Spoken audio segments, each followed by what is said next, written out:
man, you already know what it is. Jay Williams, let's live life, and we're back. Being gay in prison. Very, very common thing for a lot of guys. When gay men go to prison, they don't turn off being gay. They usually turn up. Guys that go to prison that have been in the closet turn on. Guys that you didn't know were gay. We're talking about the alpha male type in here. Start sneaking around. And some use the famous, I got 100 years, I ain't never going home. Don't judge me. I only do this when I'm in prison. Huh? Stop it. Then you got the guys that are, if I wasn't in prison, I wouldn't be doing this. This is just a situation that comes with the situation. Stop it. But there's a big misconception when it comes to gay men in prison. Number one, everybody ain't gay. Me, I'm not gay. I've never been gay. I've never been bi. I've never been curious. I don't need to know, don't want to know. I like what I like, but that's not what I like. Hey, I've always said this, right? And I stand behind this. Be you. Be authentic. Be who you are. I can support that. I can support somebody being 100% real, right? I always say salute to all the real ones. That's a very true statement in my eyes because it's hard to find real ones. If you're willing to walk around as an entire woman with that thing just, and everybody knows, but you don't care, you are being true and real to who you are. I'm not saying that I'm trying to advocate for anybody else to go do that, but if that's what you do, I can understand it. People tell me all the time, Jay, you shouldn't be this way, you shouldn't be that way. This is who I am. I can't change who I am for the camera. I can't change who I am for society. I am who I am. Be who you are. In today's story, we get into Desire. Now, Desire is a person I've done time with in the past that I hoped I would never see again. And as the universe would have it, I ended up doing time with this go around with this guy again. And not only is he up to his same thing that he was up to before and all the foolery that comes with it, but it was worse than ever. He looked worse than ever. He, she, not trying to mess up no pronouns here. Stay out the comments section. But this is a men's prison, so we're going to go with he. So there's that, all right? But old Desire is up to his same thing, but turned up times 1,000. He's done gotten older. He's done gotten meaner. And he's telling more than ever. With all that being said, you know I done seen it. You know I done lived it. So let's relive it. Now, I don't know Desire's real name. What I do know is that the last place I was at, they was calling him Desiree. I don't know what his real name is. It could be David, it could be Derek, it could be DeAndre, it could be a lot of different things, but he went by Desiree. Now he goes by Desire. Just as many moons ago, when I see a group of guys get to fighting on the yard, right? Which is nothing out of the common to watch guys get to fighting on the yard, or a knife come out, or something just happen out of the blue and people just start wrecking. That's not out the ordinary. Sorry, I seen a van in the back. You know, I'll try to stay on point. I say, I always feel like. Anyways, I see a group of guys fighting on the yard and they're jumping this white guy. Now, the white guy they're jumping, everybody used to call Cream. And the reason they called him Cream, because anytime you'd ask for something, hey, I need you to sew a pair of pants. Hey, you know how to cook? Can you do this? Can you do that? People use these type of dudes for a lot of different things other than what y'all were just thinking, right? Usually they just go get a man or they get frisky and find all the different guys that indulge in that. But anytime you would ask Cream for something, Cream would have the same response. As long as it pays, because you already know cash rules everything around me. Cream, stop it. Stop. Why did I have to love this, man? Why is this in my head? Let's get this out so I can move forward in life. These dudes end up jumping Cream on the rec yard. Desire, being the main one hooking off on him. Got him by the back of his shirt on the ground while the other ones are kicking him, and he's doom, messing Cream's ass up. They lump Cream up. He ended up grabbing him by his shirt, and they're on this little baseball field we got, right? It's baseball, it's open grass, it's a volleyball court we call Cracker Beach, and all of this is encased in steel fence and razor wire and barbed wire and just all your favorites when it comes to prison. We got the black top over there, half court. Then we got full court. We got the bleachers. It's a penitentiary, rec yard, weights, all your favorite things, as I've already said, right? Well, after they whoop him and they beat him up real good, which you seen the sissy part leave and the man come out, and you seen them really boom, boom. You heard voices change. What I tell you about doing that? Boom. I just said it twice. Boom. Indeed, what I just said, like the way that this one dude talked, went out the window and his raspy ass voice come out as he was whooping his ass. Once again, not hating, stay out my comment section, right? Very controversial topic in 2025. So Desiree, aka Desire, would drag him through the sand, through this rough ass, you know how a baseball field is, like that little tiny microscopic gravel mixed in with sand. It's like sandpaper on a hot summer day. He's dragging him by the back of his shirt and he's still hooking him. Boom, boom. And the other boys are telling him, let him go, let him go. Oh no, stop. He's bleeding. He's had enough. And he's telling, what I tell you, Cream? Boom, what I tell you, Cream? Boom, what I tell you, Cream? Boom, going overboard with it to the point the guards blow the whistle. They come on the yard. Now, I guess they figure this was just a regular fight like you would usually see. You would think it was just, these are gang members, or this is, you know, this guy owes a debt. Now, that wouldn't be what this was. This would be this guy had taken a liking to this guy. And now these boys don't like this boy anymore because these boys, men, are attracted to this boy. So they're going to beat this boy up. Damn, that was a lot right there. But you follow where I'm going with it. The guards come out, they take all these boys and they lead them up off the yard. They take Cream over to medical, get him fixed all up. And for the day, the boys disappear. For the next few hours, I look around in the pod, the boys that were involved, they're gone. So your mind would think that they all went to the hole, right? That's what happens when guys get to fighting on the yard. You go to the hole. Not the case at all. Later on that evening, they all come back. Guys in the pod said, man, they had them up on the 3rd floor. That's where the sergeant is, the lieutenant is. That's where they do investigations. They talk to you. Anything like that, if a problem pops off in prison, you go on the 3rd floor and you're going to sit in this little office. They sit them upstairs for a couple hours and they all come back. Then the rumors start. The only way you're coming up out that office and coming back is to tell stuff. They come through the door and the first thing Desiree does, go ahead, talk your shit. Ain't nobody scared of y'all. Ain't nobody scared of y'all. I'm going to do what I got to do. So as long as you're doing what you should be doing, you ain't got nothing to worry about. Don't worry about it. Mind your business. Fuck out of here. Stop looking at us. Come on, y'all go to y'all set. Like he's giving orders. He's like King Boy. He's like King Boy, Queen Boy. He's like the lead gump in there. He tells the other boys what to do. They make his meals. He's done whooped on a bunch of different dudes in here. So they respect him. But he ain't really went up against no men. That's coming. Not to say that if he would go up against a man, he couldn't win. There's this big misconception that gay means soft. Gay means weak. Gay means can't fight. Wrong. Very, very wrong. A man that's been doing this his entire life has been through some things. That's just a fact.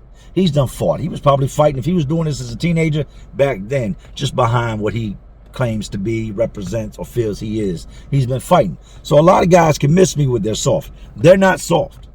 But here's the thing when it comes to that. If you go to beefing with one of them, it's a lose-lose situation. If you win, you lost because you fought a gay guy. You don't get no points for that. And if you lose, you really lost, and everybody's really going to laugh at you because you got beat up by the gay guy.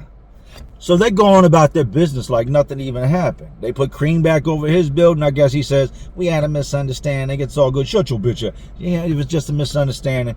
He goes back to his building. I see him on the backyard the following day, all lumped up, face scratched up, looking like he washed himself with sandpaper. No sooner than the boys come in and they get to going back to their cells and they're doing what they're doing, the guards come in. And the guards start going to the store boxes, hitting them, looking for the list of people because you're not allowed to run a store box. They start going to the guys that run parlays. These are guys that do the betting pools in prison. Parlays are a very, very big deal. Parlay is, you know, you put out a little slip with all these sports numbers on it, and you can put in $1, win $10. You can put in $10, win $100. They go to them.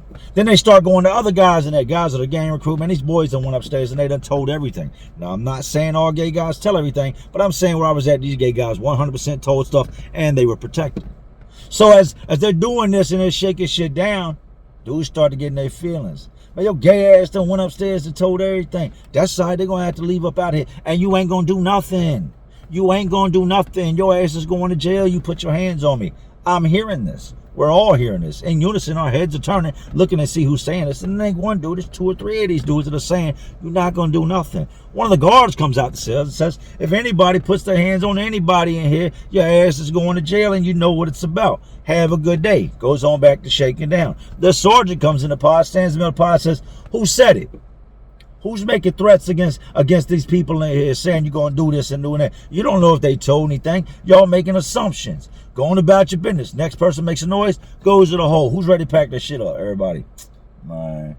Because we know that what's going to take place, or what needs to take place, ain't going to take place with these people in here. We ain't about to crash out. We're not no crash test dummies. We'll handle it, but we'll handle it when we handle it, right? They roll out. A couple different dudes in here go to jail. They're mad. Mind you now, this all builds up to current day. And the next time that I run across Desire, Desiree, Desmond, DeAndre, whatever you want to call this dude, right? Now, here comes the problem. I told y'all it's a lose-lose situation with fighting with one of the gumps, one of the chumps, one of the sissies, one of the boys, one of the punks. So many different names they give them, right? Here's the part you don't realize when it comes to fighting with one of these guys. 99% of them have a man. And they're not just going to pick any man. They're going to pick a man that can protect them. A man that if something pops off, can most likely step up and handle anybody coming at them. They constantly have advances from other men. Men trying to bounce you, like, dude, you know what I mean? Like, I ain't got to get into details. Y'all get it. They're constantly being advanced on.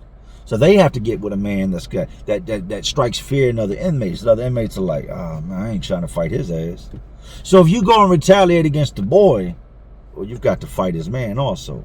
So now you're fighting the boy and his man. And there's a good chance the other boys might jump in too, and you get your ass whooped. You drag your homeboys over there. Now it's all of y'all fighting a bunch of gay guys. And it just looks crazy to the inmate population. Now we have a light-skinned black dude in there named JT, right? JT from the Tidewater area. Shout out to the 757, right? Bald head, shorter guy, 5'6", 5'7", who starts running his mouth to Desiree. Deontay, Derek, Debo, whoever you want to call him, right? And they get into it right at JT's door. JT's in the middle of telling them, you got my homeboy locked up. You went upstairs and told, because y'all jump cream, they just came in here, locked up such and such. You just messed up the entire parlay. Y'all in here doing too much. Now, as all this is taking place, maybe the officer in the control booth scene, I don't know. Maybe it was divine intervention, I don't know. But a guard walks in, and out of range of JT and Desiree arguing, this guard stands back beside the showers, just kind of watching, observing what's going on, not interfering, letting it play out. JT and Desiree get to arguing. Desiree turns his head. We all see it. He sees the officer standing there beside the showers. And as JT's talking and making his little threats and saying what he's going to do, pow! And slaps the shit out of JT. JT backs up, realizes he's been slapped, rushes out the cell. Him and Desiree go to fight immediately. The other officer calls for another officer. Another officer in the pod next door shows up. And within a matter of 15 seconds, they've broken it up. And Desiree is on top. They pull them apart. Take Desiree out. Take JT out. Now they got to go to the hole. Pack both their stuff up. They're gone. After he left, that's when the other boys told everything. I mean, we didn't say nothing. He said that if they let us all go, he let the people know what's going on in the pod. So we sat in the office right there as he told everything. Oh yeah, he's coming for your ass too, and he's coming for you, and he's coming for you. He wrote down cells and everything, and they agreed to let us go back into population. And then they came and shook everybody down. But we ain't had nothing to do with it. Stop it. Stop it. You ain't about to sit up in no interrogation room in the real world and listen to your homeboy tell on everybody and you ain't play no part. Y'all ain't come back and say that Desiree said anything. It was all good until Desiree got removed. Now y'all want to talk about what happened, right? And they do this, I'm talking about days after Desiree's been taken out here. Not going to do it the same day because Desiree's known for coming back, but this time his ass had to take the whole trip. Not to mention, we had a unit manager at the time named Carolyn Parker. I've talked about Carolyn Parker in the past. She would go on to be the warden at this prison I was at. This lady was a unit manager, is someone that's high ranking as a guard that now gets the position of an entire building. She's on vacation. She's not there to go over to the hole and drag Desiree. So you better stop Desiree. She loved the boys and they could do no wrong in her eyes. I guess she felt like they were victims in there when in reality it happens. Yes, it definitely happens, but that's not always the case. Remember, Desiree's in a men's prison for a reason. So Desiree's gone. I would not see Desiree no more after this. I would see the boy Cream, the boys that jump Cream, all of them will become friends and they'd start walking the track together. That's how prison goes. I think for the most part, they jumped the boy because of Desiree. Just my opinion. I could be wrong. Great. Never got to see Desiree again. Awesome. My life just got better. Cool. I'll finish out that sentence. I go home. We fast forward many, many, many years. I end up at this new prison. I've never been to this prison before. I've gotten out and I'm now coming back for a short stay. Y'all know the story. I come in and we're on lockdown upon coming into this pod, right? But somebody's got to come around and pass certain things out. Toilet tissue, paperwork, request forms. There's all these different things you have to get. Now, the last time I was in prison, it was a guard that came and gave you all this stuff. This go round, I hear somebody coming down the tier, and I can hear a little cart. Like one of them little old metal library carts being pushed. And I look out the slot, and what do I see? Desiree coming down the tier, pushing the old school cart with paper stacked up on it, toilet paper rolls on the bottom. He's stopping at each cell. He's got a list, calling names. Hey, you just came in. Hey, here's your toilet paper. Hey, you need to fill these out and get these back to the people. Fill this out, get these back to the people. All right, tell your cellie, come here. He's going cell to cell to all the new guys doing this. Now, at first, I did not recognize him. I said, here comes Desiree, but I didn't recognize him. What I did recognize is there's a damn inmate on the top tier doing the guards' jobs. And ain't nobody in here screaming, hey, get your police ass out of here. Why are you doing the guard's jobs? That should be the first thing. That's what I'm used to. I'm not, this is different. Something has changed. Something has shifted in DOC. When he gets to my cell and he calls my name and I walk up and I look at him at the door, that's when I realize him. This is no lie when I say this. He looks like Boney Tony. He looks like if you took a skeleton, a masculine ass skeleton, took all the muscle fibers and all the meat off the face and then took the face and put it back on it, pulled it real tight. That's what Desiree looks like. So he finishes up what he's doing, goes out the door and goes over to the next pod and continues to pass out stuff to them. This is the intake building. This entire building is receiving. You got a couple of house workers who live in here. You got some guys that have been in here for a long time waiting to get processed and sent to a supermax somewhere because they done taken out a whole family somewhere or did something crazy in traffic. A lot of these dudes have very high profile cases. Goes on about his business. We would come out a couple days later and he would come back in the pod. Hey, they're going to be doing your analysis today, And that would be the first time I heard the name switch. Hey, Desire, why you always in here doing the police's job? Shut your ass up. Don't make me come over there. And he would do it with the sternest face. Not no joking, like, I'm talking some shut your ass up before I come over there type face, right? And you got other guys like, oh, they don't know nothing about this dude's history looking like. I just let the boy snap on him like that, right? That was the first time I realized his name went from Desiree to Desire. So now we have the name switch in the story. We have a unit manager in this building, and this lady has dreads, but she should not have dreads. It's not even, actually, I don't think they were dreads. I think they were sewn in dreads. Like, you ever seen somebody, today they're bald, and tomorrow they got a head full of hair? This is her. But this lady's head is literally, in between each dread, there's a spot about the size of a silver dollar because she is primarily bald on the top, old Wendy Williams looking ass. Like her hair's all spaced out. Like she's got little sprouts and like they just twisted a dread on. So she's got these spaced out dreads on this big bald ass head that she should have just worn a hat to begin with. Desire follows this unit manager everywhere. If you see the unit manager, which is a high ranking guard that now wears street clothes that oversees that building, you see Desire.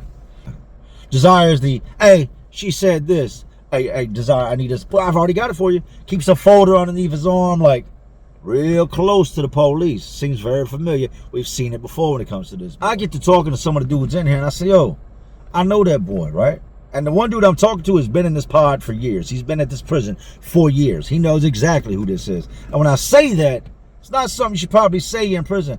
Hey, man, I know the boy. Everybody's head's kind of... Something you want to tell us, homeboy? No, not like that, man. Hell no. Y'all got me messed up. Not like that. I did time with this fucking before, man. Oh, word? Yeah, I can't believe he's still in prison. What, he ain't, Desire ain't never going home?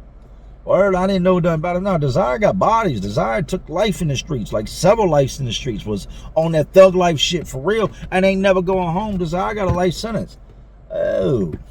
Okay, makes sense now, because he carries himself like he ain't never going home or like this is his house. It kind of sort of is. He's been in this building for years, man. I think he's been in this building 5-6 years now. Like, he thinks this is his building. He'll walk in here and tell guys that, hey, this floor is dirty. Somebody needs to grab a broom and clean this. Hey, where my shower workers at? Your shower workers? Bitch, you ain't on the payroll. Talking about you. Woosah. But everybody has their run, and eventually everybody has their end. The first time I seen him snap out this time, he comes in the pod and the pod is dirty. Dude's over there cutting hair. Now, the place ain't got no AC, but we got a big fan that sits in the floor with them big round fans. And you get your hair cut right there in the pod. You would get the clippers from the booth, go over to the corner. Hey, what you want? Hot? Okay, cut your hair. Well, as he's doing this, he's sitting in front of the fan. Got the guys, he's cutting in front of the fan. Shout out to you, Mike. Mike was the barber. And the hair is blowing across the floor, right? Desire comes in. No, we ain't doing this. No, no, no, no. No, Mike, you done lost your mind. I'm going to get your job taken. I'm going to get your damn job taken. Look at this hair everywhere. You need to stop what you're doing and get a broom and sweep this hair up. Mike said, man, I ain't about to, I'm in the middle of cutting this man's hair. I know to sweep that hair up when I'm done. Oh, no, no, no. She going to come in here and she going to see this hair everywhere. She going to be bitching to me because I ain't doing my job. Stop what you're doing and get the hair up. Mike says, yo, go on, man. I told you once, I'll get the hair up. What he's doing is he's basing on him in front of everybody. You pretty much, man, if Mike would have stopped what he was doing and was cutting the hair, dudes would have drug him in there. He'd have lost all respect. Dudes, I ain't about to listen to nothing you saying, Mike. You got the boys giving you orders, man. You need to man up. Like, come on now, go on somewhere, Mike. Now, and you can't cut my hair no more. You must be doing something to the boy to take orders like that. Mike tells him again, look, man, I said I'll get the hair up when I'm done, man. Go on somewhere, stop barking here. You don't run shit. What you mean I don't run shit? You can go ahead and pack your shit. That's what you can do. I'm going to let it be known you trashing the pod when I say something to you. You got other guys snickering and you ain't doing nothing about it. Oh, we going to see, we going to see, we going to see. I don't think they understand the power this boy has. I understand. I've seen it. I've seen them mob down and drag somebody to cross a rec yard and come back from it. Leaves out the pod. A couple minutes later, the guards come in, the unit manager comes in, they blow the whistle. Hey, everybody locked down, everybody locked down. What we locking down for? Ain't no fight jumped off, ain't nothing happening here. What we locking down for? Everybody locked down. All right, whatever. We locked down. They go straight up to Mike's cell, put Mike in handcuffs, and take Mike back out the cell. Mike, where I'm going, where I'm going, where I'm going. Ain't nobody saying nothing. After they take Mike out, Desire standing there. The unit manager standing there. You know what the unit manager says? If anybody else has a problem with what she says in here, you let me know. If anybody has a problem with something she says, you're disrespecting me. I sent her in here to say what she says. I sent her in here to keep the pod. So anytime she comes in here, if she's disrespected, it's like you're disrespecting me and your ass will go to the hole. She goes to walk out the door and Desire standing there looking around, waiting for somebody to say something. And then she turns around and she goes, can anybody else cut hair in here? Anybody want a barber job that'll sweep up behind themselves? If so, drop a request form. Y'all have a good day. And they roll out. I am amazed. I am completely appalled. I am super confused. What just happened? What is the charge going to be? Disobeying a direct order? I don't know how you even write that up. That's not a guard. This would be a reoccurring thing with the boy. Desire would come in here at random moments. Where my floor sweeper at? Where my table wiper at? Where my shower guys at? I want this pod clean. And dudes would say stuff. But then when he would look around, who said that? They started treating Desire like the police because they knew Desire had power. And ain't nobody trying to sit in no hard-ass concrete cell for the next 30 days and lose 30 pounds, right? So dudes would just be like, man, just go on somewhere, man. Get out the... Y'all stop saying shit to the boy so the boy will leave. Y'all got the boy in here. Not only that, when this boy comes in, he's not keeping it gangster. He's not keeping it prison. He's looking for stuff to tell on. Now, true indeed, narcotics, weapons, things like that make prison a very hostile environment. But that's just what comes with prison, just like being gay. It's all part of the process, right? He would come in and he would look for things. Y'all smoking that spice? Who's smoking spice in my pod? Is that weed? Who's smoking weed in my pod? Or y'all can get y'all's asses shook down. Now, he lives in the pod next door. Y'all gonna learn. I tell my homeboys, and he was on the same shit up Greensville. Ain't changed much at all. Just uglier, skinnier, a little bit blacker, and just a little bit dumber with a different name, right? You get a short, fat black gay guy that's always wears a poster child for being gay in prison. Front of his shirt tied in a knot, kept a shirt tied around his head, didn't have no hair, but he would tie his shirt up there to almost make it look like a bun. And Desire don't like him. Desire comes in the party, blah, blah, blah, and you on the top tier. Hey, you. Talking to the little fat black gay guy. You need to get off the top tier and get that off your head. The guards can't tell who you is if you got that on your head and you're hiding your identity. Dude tells him, what the fuck is you? Don't tell me what to do. I wore this on my head in jail. I'm going to wear it in here. I don't know who you are, but you can leave me alone. Now they get into the gay argument. Where there's no fighting going. No offense. Just a description. They're arguing. There's no fighting going because I guess they figure, we'll be cool later on down the line. Desire leaves out of here. But as Desire's leaving, Desire tells him, if I hadn't just got in trouble, I'd have come up there and made you respect me real quick. I'd have beat your ass. And dude says, you'd have done what? I'd have beat your ass. Now, this is a gay guy talking to another gay guy. I don't know the short, fat, black gay guy, so we're just going to call him Albert. Hey. Tells Albert, man, I'll come up there and beat your ass. Meanwhile, he's steadily walking out the door as the door's sliding closed, and he's exiting the pod. He tells everybody in the pod. Fat Albert says, look, Got me messed up. He'll put charges on. Yeah, I don't care. I don't want to be here anyway. I'm gonna split his shit next time I see him. Man, you ain't gonna do nothing to Desire. Stop playing. Word on my mama, word on everybody I love. The next time I see her, I'm gonna split her shit. That's how they respond to each other. I'm gonna split her shit when I see her. Man, she's always with the guards. She's always standing by the police. You ain't gonna split nothing. Word. Next time I see her, I'm gonna split her shit. Now, when we would come out the front of the building a lot of times to go to chow, to go to wherever we were going, the unit manager would be standing there. And every single time you saw the unit manager, you saw her little puppy Desire standing right beside her. We come out the building one day, and I see Desire immediately. And the first thing that comes in my head is, hey. Next time I see Desire, I'm going to split his shit. So I kind of slow down a little bit because now, hey, I got content to make. I turn around, and I see little fat Albert coming out the building. Hey. Walking with the other boy, coming down a little section of sidewalk, crossing over, go to chow hall. Walks by Desire, and Desire is standing there and has got his face completely turned. He's not on his game. He's not paying attention. He's not looking at his surroundings, and he's talking to the unit manager.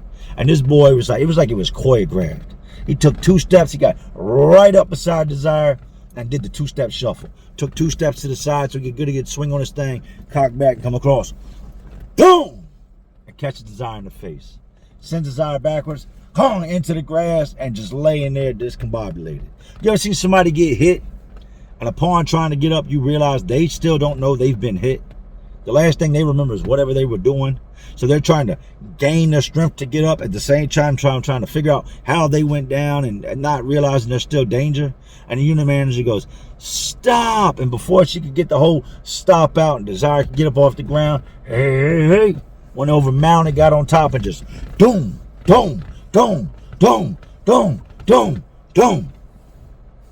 Smashed them all the way out. They would take Desire to the hole. They'd take Fat Albert to the hole. We fast forward the following day, and hey, comes back to the pond. Comes pushing his cart in the pond with a thing tied on top of his head, with a big old swollen hand with messed up knuckles. And everybody gets to asking, who did you tell on to get put back in this pod? I ain't telling nobody. I just told him what it was. That the guards had an inmate in here regulating things. The inmate had threatened me. And that I made it clear that the next time I seen this person, before I allowed them to attack me like they said they would, I would whoop that ass.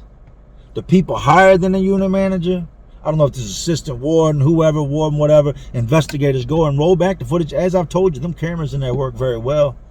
Where they caught this boy coming in here time and time again, bossing other inmates around. They caught this boy threatening, hey, on the top tier. And what did they do? Locked up Desire's ass and let hey back out in the population. And then they shipped Desire up off of there back to somewhere where he should be. Back to GP somewhere, because you clearly can't hold the little job they've given you inside DOC. Got his shit rocked and got shipped. And hey, walked around like the people's champ. A lot of people gonna say, hey, that would have never fly here. We'd have poked them all full of holes. You gotta understand, first of all, this is receiving. This ain't the main line. You got dudes in here that are doing life sentences. You got other buildings all around us that are doing life sentences. And that would be my guess on why they put Desire in that building, because in GP, he wasn't dealing with this. I remember when I told you got no points for beating up a gay guy? And you lost all your points if you lost? Now, when a gay guy beats up a gay guy, oh, he gets all types of points. Desire was supposed to be like the meanest boy to ever step foot on the compound. Now, I know some that would have smashed Desire. Big Dana, Peaches. I know a lot of different... Dee Marvin Gaye, a.k.a. Lil Mama. I know a whole lot of boys that would have drugged Desire on any compound I've ever been on. But here, he was protected. Protected by the guards. Protected by the unit manager. By the way, you're dead ass wrong for watching that boy do that and sending him on them dummy missions. You got him beat up because you made him feel he was comfortable and made him feel he was safe to be able to walk around talking to other inmates like that. I never got into it with it. Have I had situations in the past? Yes. But I've learned over time, don't start nothing, won't be nothing, right? I've also learned that being gay don't make you soft. You're still a human like everybody else. After watching today's video, if you've made it to this point, I want you to understand this. I respect you just like I respect anybody else, because we're all in here doing time. We're all together. I don't respect the telling. I don't respect any inmate trying to boss another inmate around, because at that point, you're trying to do the police's job, and somebody needs to do something to you. And that's exactly what happened in today's story. Stay in your lane. Desiree, Desiree, Desmond, Demetrius, whatever the hell your God-given name was. It's okay to be who you want to be. But the one thing you can't be is the police. One thing you can't be is a guard. You're just like everybody else in here. You're no better than any of us. And that's on facts. If y'all enjoyed today's video just as much as I enjoyed making it. It's not as hype as most of my videos are. This video is a little bit different. But hey, these are the things that take place in prison. And why you always talk about gay stuff, Jay? Why you always watching? You in the comment section commenting on a gay. Jay made another gay video. You in the comment section commenting once again on this type of video. If you think this stuff don't happen, you ain't never been locked up. And that's just what it is. But anyways, these streets, these jails, these prisons, they're all just crazier world inside of a already crazy world we live in. And as always, y'all know what I'm doing. Just trying to keep y'all entertained. Are you not entertained? And like always, this is Jay Williams. Let's live life. And to all my real ones, and there are some real ones watching, because y'all still watching me. Y'all know how we do this. Salute.